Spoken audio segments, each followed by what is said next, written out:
Shri Venkateswara gold తాకట్టులో ఉన్న మీ బంగారాన్ని విడిపించి కొనబడును. ఇప్పుడు హరిహర వీరమల్లు ప్రీమియర్ షోస్ కావచ్చు, ఫస్ట్ డే కావచ్చు, ఒక అంటే మిక్స్డ్ టాక్ అయినప్పటికీ కొంచెం పాజిటివ్ అయితే ఉంది. బట్ కొంతమంది సినిమా చూడకముందే కూడా నెగిటివ్ గా రూమర్స్ స్ప్రెడ్ చేయడం కానీ నెగిటివ్ గా చేస్తున్నారు. సో ఇది చేయడం కరెక్ట్ అంటారా? సినిమా చూడకుండా చేయడం అయితే కరెక్ట్ కాదు బ్రో నా దృష్టిలో. ఎందుకంటే మూవీ ఏదైనా చూసిన తర్వాతే చెప్పాలి. వాళ్ళంత డబ్బు పెట్టి తీస్తున్నప్పుడు సినిమా చూసి బాగుంటే బాగుంది, బాగాలేదు అంటే బాగాలేదు అని చెప్పాలి.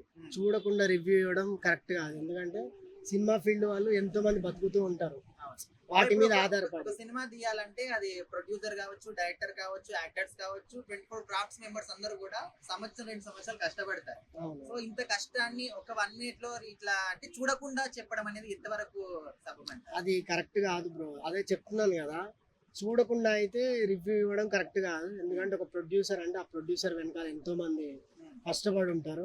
వాళ్ళ కష్టం కోసమైనా అలాంటి పాన్ ఇండియా మూవీస్ ఏంటంటే హిస్టారికల్ మూవీస్ లాంటివి వస్తే ప్రతి ఒక్కరు చూడాలి. స్కూల్ హాలిడేస్ ఇచ్చి మరీ చిన్నపిల్లలు కూడా చూపించాలి అలాంటి స్టోరీస్. హరిహర వీర వాళ్ళు ఎట్లుంది అంటారు మీ ఒపీనియన్? నా దృష్టిలో అయితే బాగుంది బ్రో సినిమా. సినిమా చూసారా? చూసాను. మరి లాస్ట్ 30 మినిట్స్ పవన్ కళ్యాణ్ గారు కొరియోగ్రాఫ్ చేశారు కదా. అవును, సో అదే బాలేదు అంటున్నారు, మీరేమంటారు? అది చూసిన వాళ్ళు అన్నారా చూడని వాళ్ళు అన్నారా? చూసిన వాళ్ళు అన్నారు గ్రాఫిక్స్ బాగాలేవు, ఆ కొరియోగ్రఫీ ఏం బాగాలేదు అని చెప్తున్నారు. సో నేనేమంటానంటే పవన్ కళ్యాణ్ గారు ఇప్పుడు ప్రజల్లో ఉన్నారు, రాజకీయాల్లో ఉన్నారు. సో ఖచ్చితంగా ఆపోజిట్ పర్సన్ ఉంటాడు అతనికి. నెగిటివ్ ట్రోల్ చేయడానికి రెడీగా ఉంటారు, ఎప్పుడెప్పుడు దొరుకుతారా అని. రాజకీయాల్లో ఉన్నాడు కాబట్టి. అదే మూవీస్లో ఉండుంటే జగన్కి కూడా వెళ్ళి చూసేవాడేమో ఫస్ట్ షో. ఇప్పుడు పాలిటిక్స్లో ఉన్నాడు కదా, సో దానికోసం అని నెగిటివ్ చేసే వాళ్ళు ఉంటారు. వాళ్ళు స్ప్రెడ్ చేస్తున్నట్టేమో. కానీ నాకు తెలిసి మాత్రం మూవీ మొత్తం ప్రతి సీన్ హైలైట్ ఉంది. లాస్ట్ 18 మినిట్స్ ఫైట్ కొరియోగ్రాఫ్ చేసింది.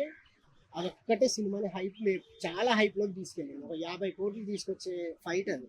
బ్రో అసలు సినిమాని ఇట్లా రాజకీయాల పరంగా రాజకీయ కుట్రతోని చంపేయడం అనేది ఎంతవరకు తీసుకుంటారు?